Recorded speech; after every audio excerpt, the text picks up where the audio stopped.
Good morning.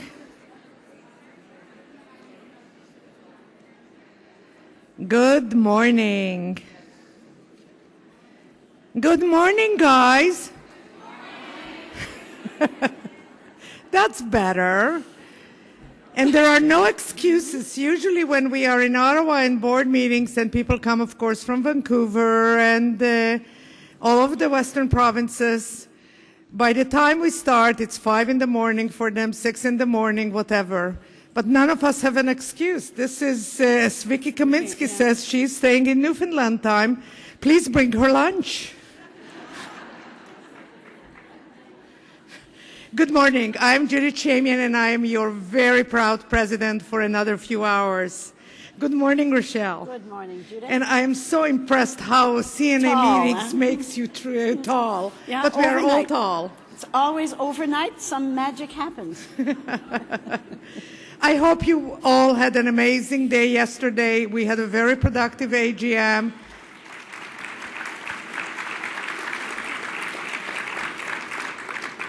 And a terrific opportunity to hear about the Commission, which we will hear and have more opportunities to discuss over the next 2 days.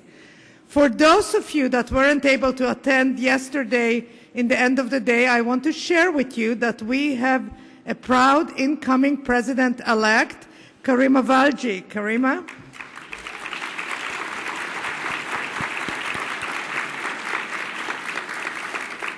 Karima will become your President-elect tomorrow afternoon. I am sure that she will be a terrific contribution to the board and to the nurses and to healthcare in Canada. Rochelle. Alors, bonjour tout le monde. C'est à mon tour de vous souhaiter la bienvenue ce matin. And for those of you who do not know who I am Rachel Barr, the CEO of CNA. So, and it's a great pleasure for us to be here and certainly start this morning discussion. But before we start the program, though, as a CEO, you always have to deliver a few operational issues and announcements. So bear with me a few minutes so that I inform everybody of some of the rules that we need to consider throughout the meeting. So, l'AIC reconnaît que certaines personnes sont sensibles aux allergies, aux parfums et autres produits parfumés. Therefore, out of respect for the attendee with allergies or sensitivities, we do ask participants to refrain as much as possible from using perfume, scented hairspray, cologne, aftershave, etc., or any other scented product. Your cooperation is really appreciated because I think we want to make the days a success for everybody. And as a bilingual association, some of our presentation will be en français, and while others will be in English.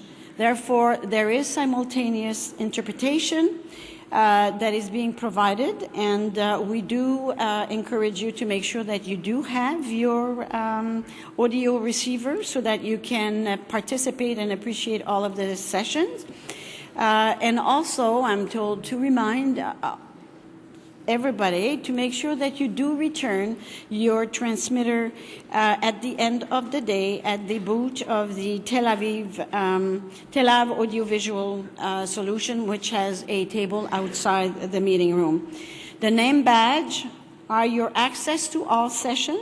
So, assurez-vous de porter votre concarde pour accéder à toutes les sessions.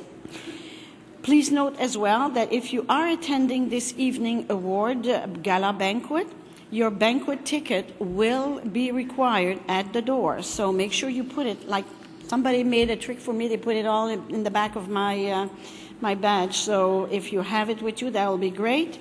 And because no one will be admitted without their ticket.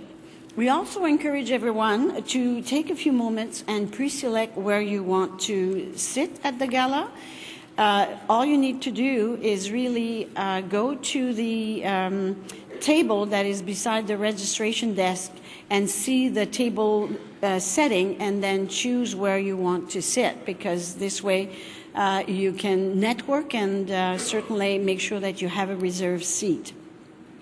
And as many of you saw last night, we have among us a number of CNA certified nurses, and they are easily recognizable because they are wearing a dark ribbon, a dark red ribbon hanging from their badge. So if you aren't a certified nurse, we do encourage you to go and speak with some of the certified nurses and know a bit more about the certification program, and certainly benefit because they are a good ambassador of the program. I think that is it, Madame la Présidente, on my information for this beginning session. Thank you. Thank you, Rochelle. And it is my pleasure to welcome Dr. Leisha Babiak, who is from the Johnson & Johnson family of companies to the podium to introduce our keynote speaker. Thank you, Leisha.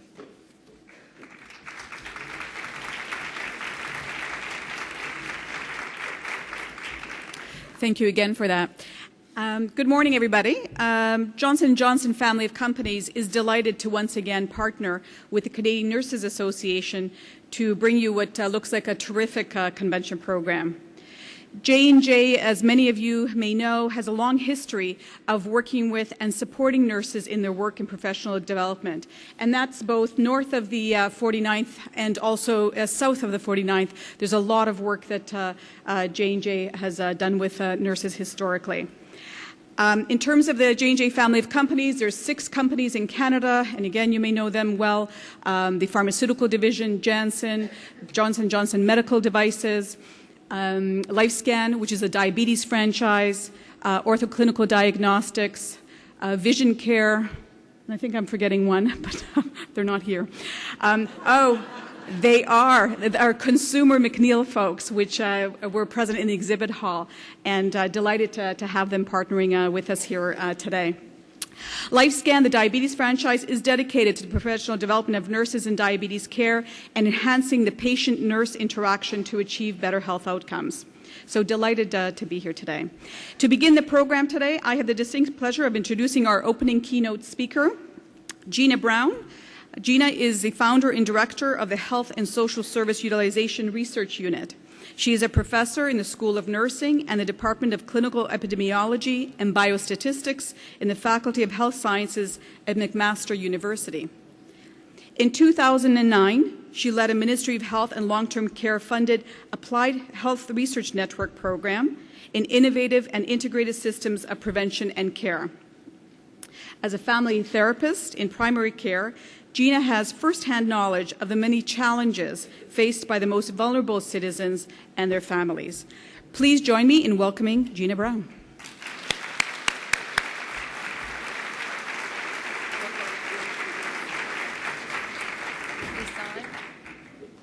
Thank you very much.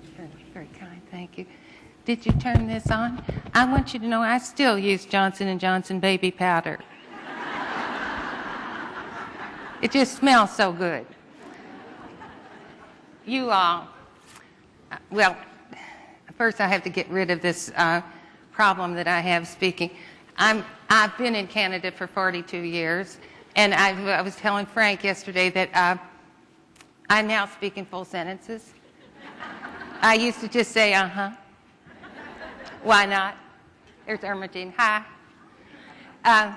And now I have a beginning and a middle and end to my sentences, and my family wants to know who I'm trying to impress talking so right. You just can't win.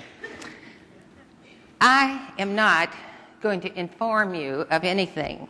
I have the distinct pleasure always of saying to folks and talking about what they already know. It's so very humbling. So I've moved from trying to be a person who informs to a person who celebrates and acknowledges the wisdom in this room. I must say, you talk about movers and shapers. I was so moved yesterday at the AGM.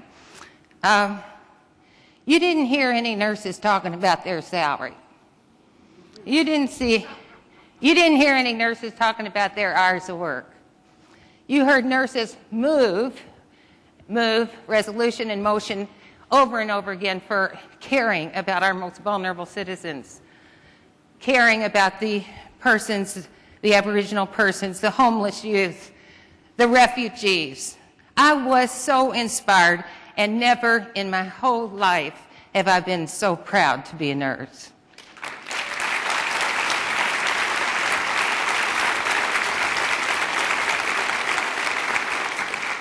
I was also very moved by that Judith Shaman. She always roused me up.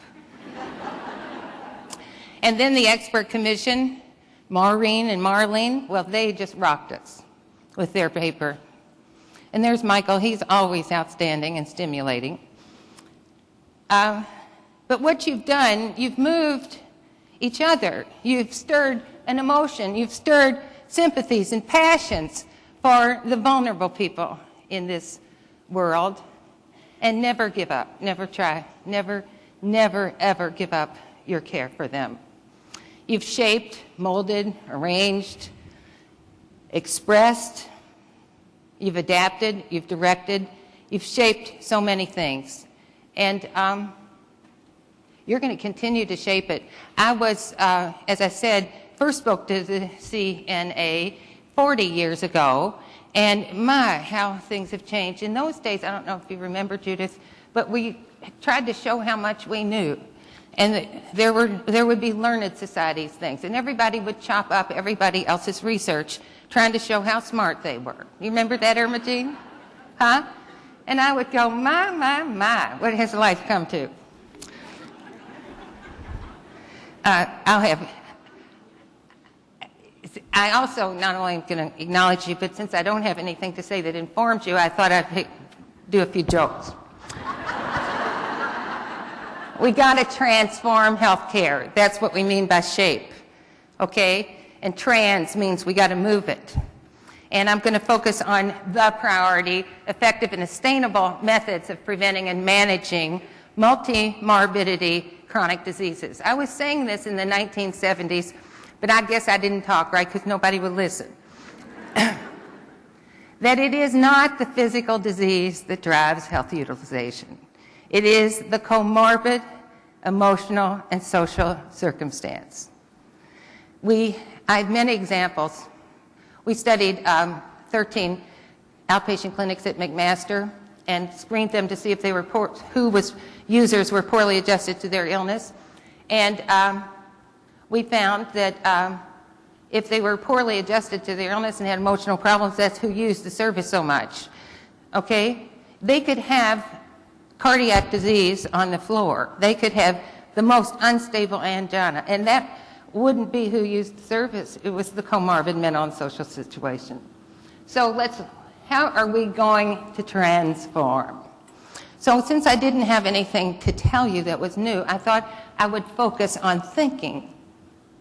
We must depart from the habits of mind that have characterized our usual thinking. We must stop thinking the way you think. One of my students used to say, Gina, you seem to think upside down. Now, first we have to transform our values.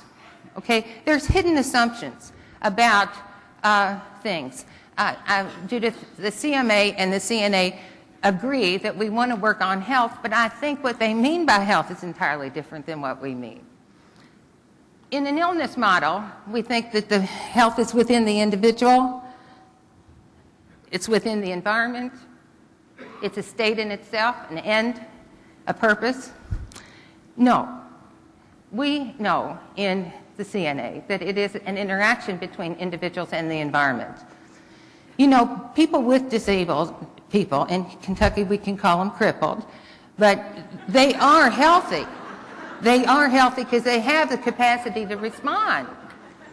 You know, they can keep themselves healthy. We don't have to label them with all these bad words. Let's look at some more values. We also value the environment, but lots of people think it's a single environment, that it's either social, natural, or socioeconomic. We all keep talking about poverty. But we in CNA know that it's an interaction between the individual and the three environments. My mother and father had 16 children, and 12 of us lived. And while we were poor, I was 14 before I realized we should have been on the list. My mother was a master of pretense, and to my amazement, my brothers and sisters say that I remind them of her. Well, she would say, Regina Maria, to whom much has been given, much is expected. And I thought, I've got to go out and help those people. So you see, you can be poor, but not impoverished.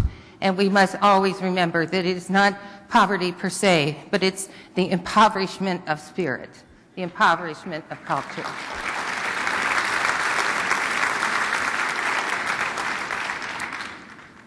We have assumptions about community support.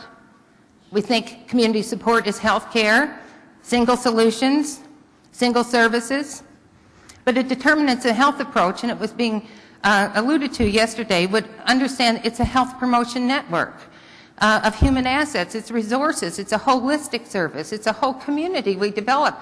Why McMaster stopped their McTurtle program, McTurtle, for the cardiac rehab and put those guys down with the jocks on the treadmills at the YMCA. And you talk about changing from the rehab sick role to the competitive spirit of jocks. And so they were, well, just almost overnight.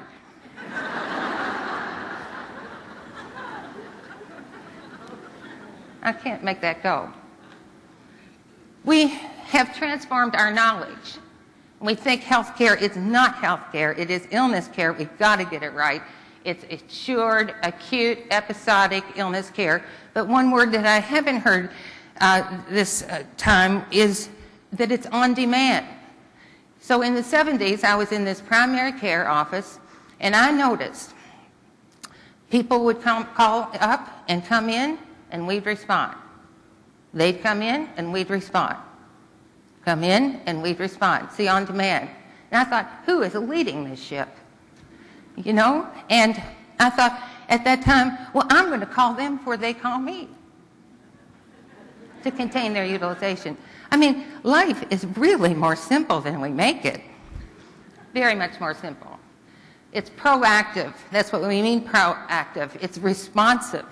It's, in Canada, we think so much about universal that we've just drilled that notion in our mind, and we think universal is the same. The same, everybody should have the same, get the same, and so forth. So I think that's not what we mean. We have changed our knowledge about the healthcare strategy. We think it's primary care, provincial solutions, limited local capacities. It's about regulation, focus on failures. No, a determinants of health model would say, no, it's community health, local community solutions, like I'm saying about the YMCA, building local capacity, support and encourage, be entrepreneurs, focus on success, and recognize that health is not an end in itself. You can be crippled and be healthy. It is a result of an improved policy in other areas of our work. So, now what is causing all this? Now I'm getting into the thinking part. Okay, there's different models of causation of what things cause or caused by. And in epidemiology, we think, well, it's a dose response. If you're just exposed to that many germs, you're going to get it. And then there's a determinants of health approach, or a human development approach, which makes the point that there are latent effects and risks that interact with protective factors to end up with an uncertain result. And then I just read this book and I thought, this is it, The Tipping Point, by Malcolm Gladwell. Sudden effects caused by a few in a certain context. And this, I'm trying to say and propose, this is the cause of our current crisis in healthcare, and I'll show you why.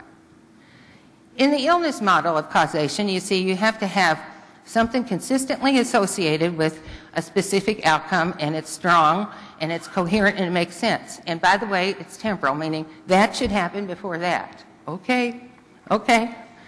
Or in the determinants of health approach, they say, no, it's not like that. It's an interaction. It's nonlinear.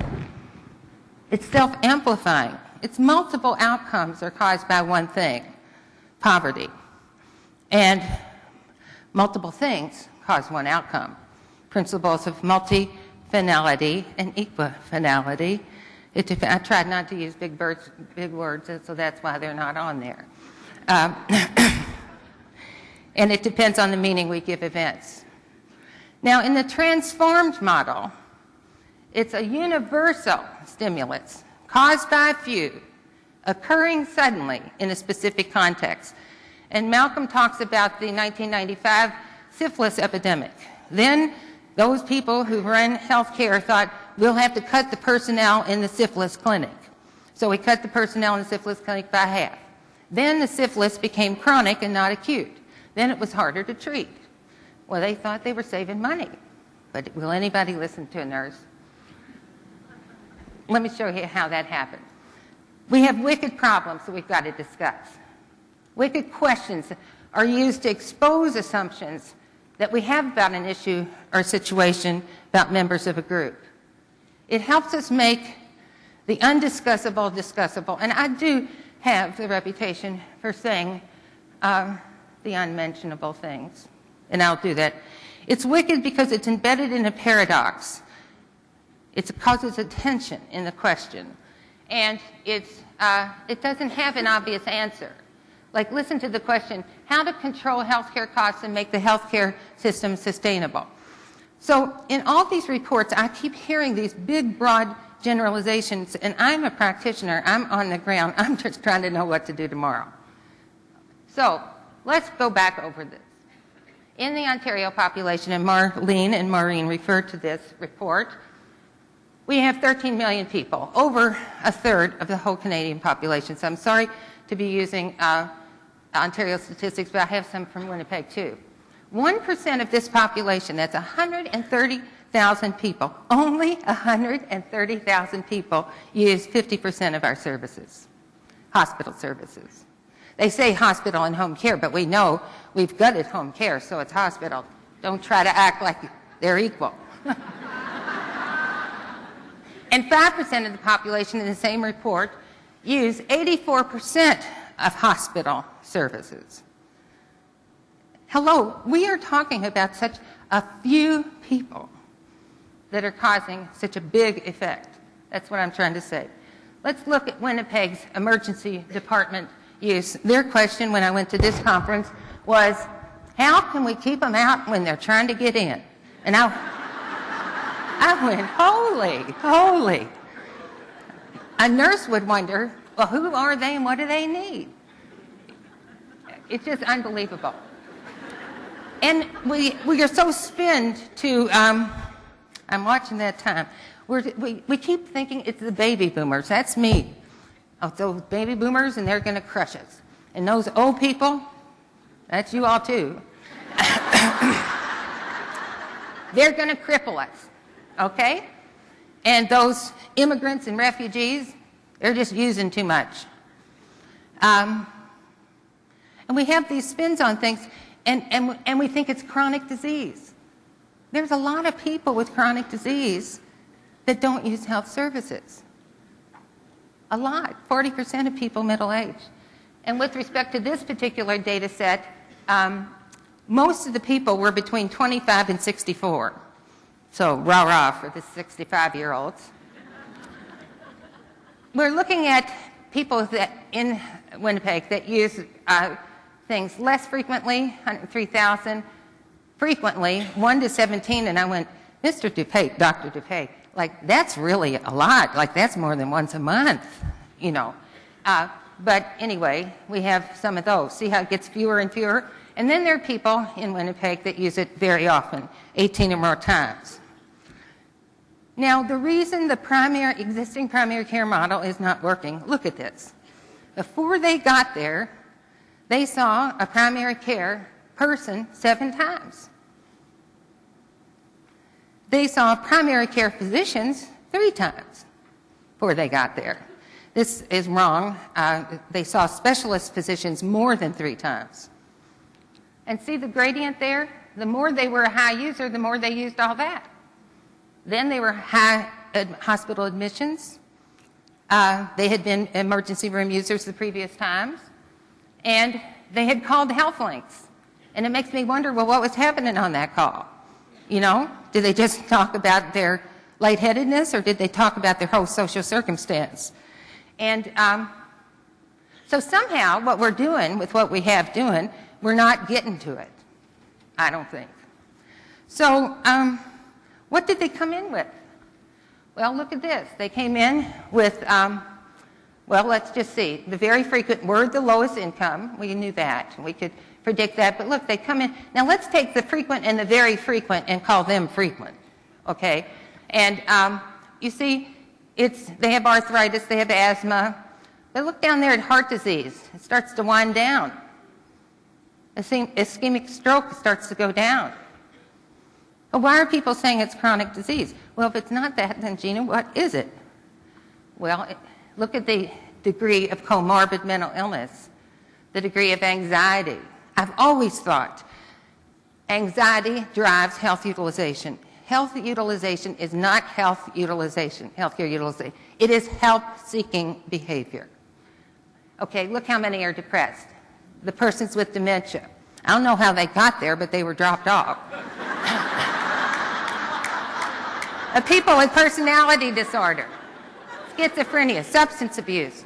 That's who's coming. Now, the problem, because we have aggregate data and it's not individually linked, I can't tell how many of these things work together. I did a study of adolescents 10 to 17 on the roster of an HSO, and I was trying to help this physician understand that I said, I don't know what's wrong with him. And he says, what's the diagnosis? And I said, well, he qualifies for 3 at the same time. Well, so then I did this, and I showed in overlapping circles how many have 3 or more comorbid mental strains. Of course, I didn't say, see, I told you so. Nurses don't do that. Okay, so the principles of causation. Social factors caused by a few. The tipping point I'm talking about, the boiling point, and I think that that's where we're at. We're boiling over here in this room. Okay, a contagious behavior or idea, unexpected properties of things, sticks. I hope it sticks in your mind that we're talking about 1 or 5%. We're not talking about everybody. It sticks because of what you read or what you heard, what you see, or how you think. It could be a virus, fashion, technologies, and now the sticking point in contagious behavior is our healthcare system is being overwhelmed by 5%. It's the law of the few, meaning little causes have big effects. It's just a very few people that are using all the resources. There's a geometric progression out of proportion. It's not proportional or gradual. And both the contagion and the few happens in a hurry. A dramatic change. Those baby boomers. The power of context. The Drummond report and the deterioration of our Ontario financial rating, that's what caused all this. I mean, if we didn't deteriorate, we could have kept going into debt. There's different ways of tipping. We call it tipping by aging, tipping by technology. I don't think so. It can be the growth or transformation of a disease, as in syphilis in 1995 in Baltimore. It can be the growth or loss of context. Healthcare is consuming 50% of our dollar. And financially, we're downgraded, so that's embarrassing. So we've got to do something now. So now. It's time now. Extraordinary behavior of a few in changes in agents and context will change this. So how can we create a positive social epidemic?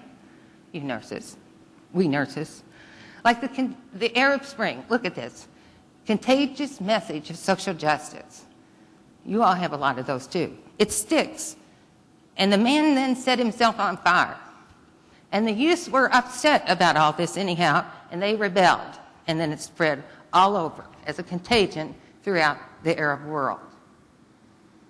The law of a few happening suddenly, and it spreads. How can we create a social epidemic and change and transform this healthcare system? We could have new contagious messages about patient needs or healthcare. It could be a few are using it all. Or we could say on-demand care is a poor match. Nurses who help people that are challenged might end up saving us money. I don't know what the message should be, but I bet you all can come up with it before the end. But we need a message, and we need to drive it home. Now, you all were talking about access and vulnerability. I just made this up now. I have a habit of making things up. And you see, if you look at high access or low access over here, you can see might as well call that reach. To what extent can we reach our population? Now, there are people we don't need to reach because they don't have any problem this year, last year, or any other year. So we have resourceful citizens who are not challenging our healthcare system. We have a few of us that have acute problems and they resolve quickly. And that's the 95% in that column. That's 95% of it. Then we have the people with recurrent problems. They are using a lot of services, they're high in vulnerability, and they keep coming back and coming back and coming back. And nobody addresses why they're really coming back.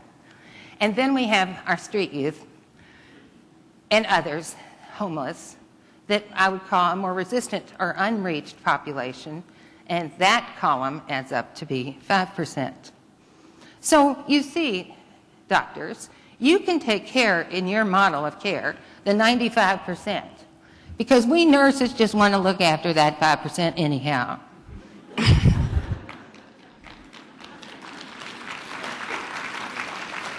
So I'm not trying to say ours is better. I'm just saying ours is needed, our approach.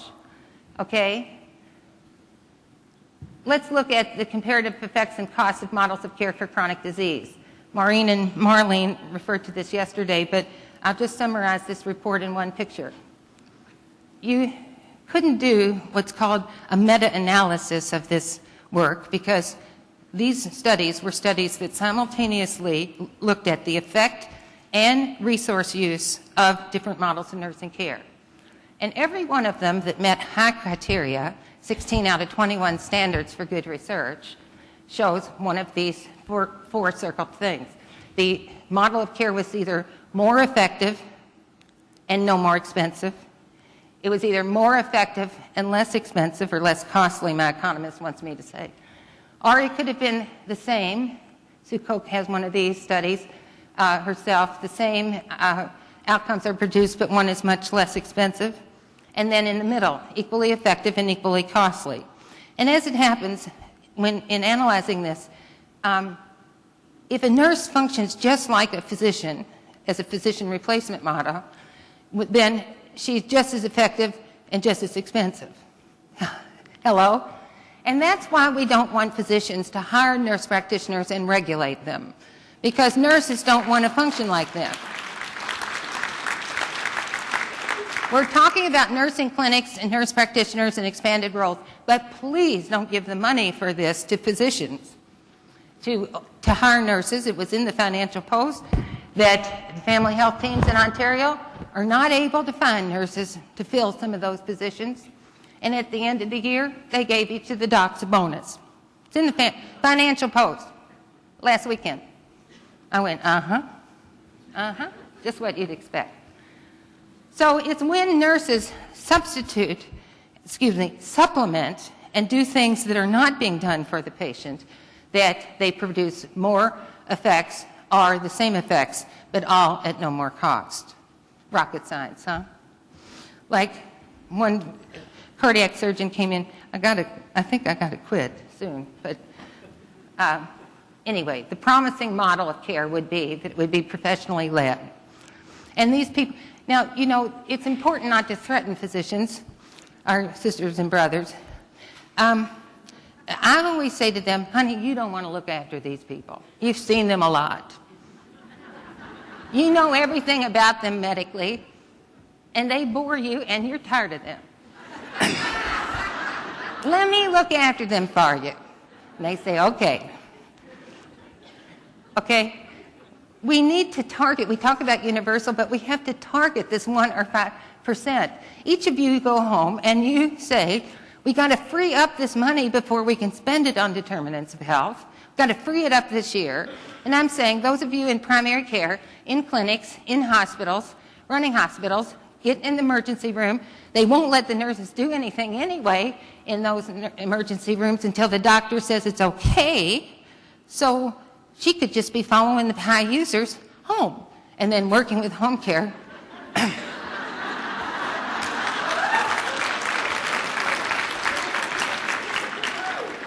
These are promising models. See, I told you I'm on the ground. I just got to get something done now. In my next life, I'm going to be called right now. But I'm also going to be called all of the above. Because nurses, in a concerted way, we don't have to ask permission for this. We have executive directors of nursing and everything. We can just go out and start to find these people that need us so badly and say, honey, I'm worried about you. Now, you could say, it's, you know, we should know them, their privacy, we should get consent. No. They're asking. Like when somebody comes that often to you, they want your help.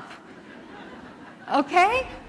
Now, do we need to give them consent to the priority chronically ill? We can name them. Hospitalized in the last year, recently discharged. They used the emergency room in the past year. They live alone. I'm big on living alone. They have a cognitive impairment, probably been dropped off by their distressed relative at the ER. They have a mental issue, whether it's diagnosed or not, and they may live in a long-term care facility, and they're poor. Okay, that's not hard to identify that group of people, and it's just 1 or 5%. You could do that tomorrow. Steps for large-scale transformation, and this is what I'm trying to do with you. Judith's tried to do it too. We need to see the urgency of the problem. It's now. We need to develop a powerful guiding team and get the vision right. It's not the old people and the baby boomers. We need to communicate for buy-in and tell the docs, you can, honey, you can look after 95% of the people. I just want the 5% that bother you. We need to empower action, create short wins, free up that money with the 1 to 5% invested in the determinants of health, and don't let up, and make the change stick. In closing, changing behavior is less a matter of giving people an analysis to influence their thoughts, and it's more about helping people see the truth to influence their feelings. It's the heart of change. You've got to feel the change. And thank you so much for changing me. Thank you very much.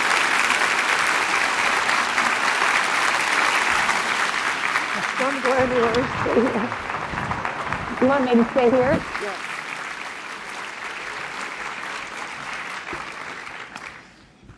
Hi. Isn't she contagious?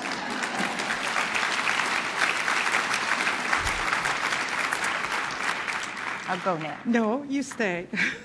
I always do what I'm told. Especially by us. If you haven't picked up this most important Bible for you for the next 5 years, called A Nursing Call for Action, it is outside.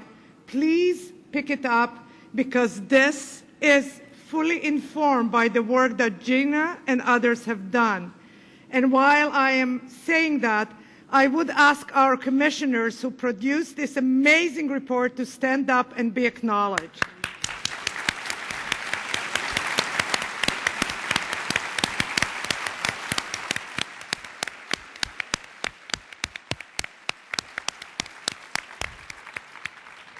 I realized that some of us have been here for a week, so we had a lot of opportunity to discuss the Commission's report.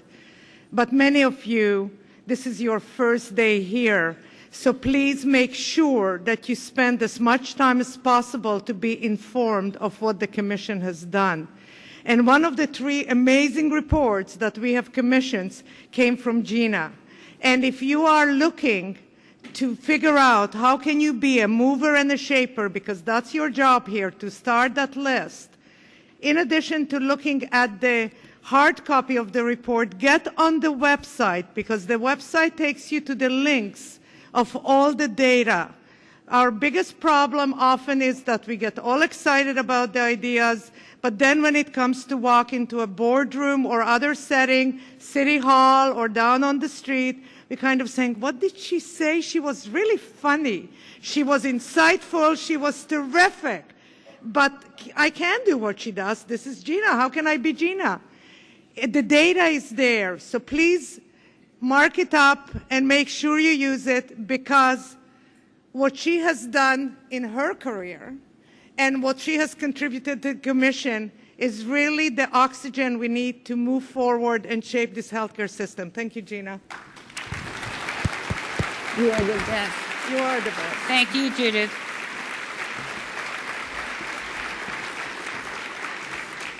Before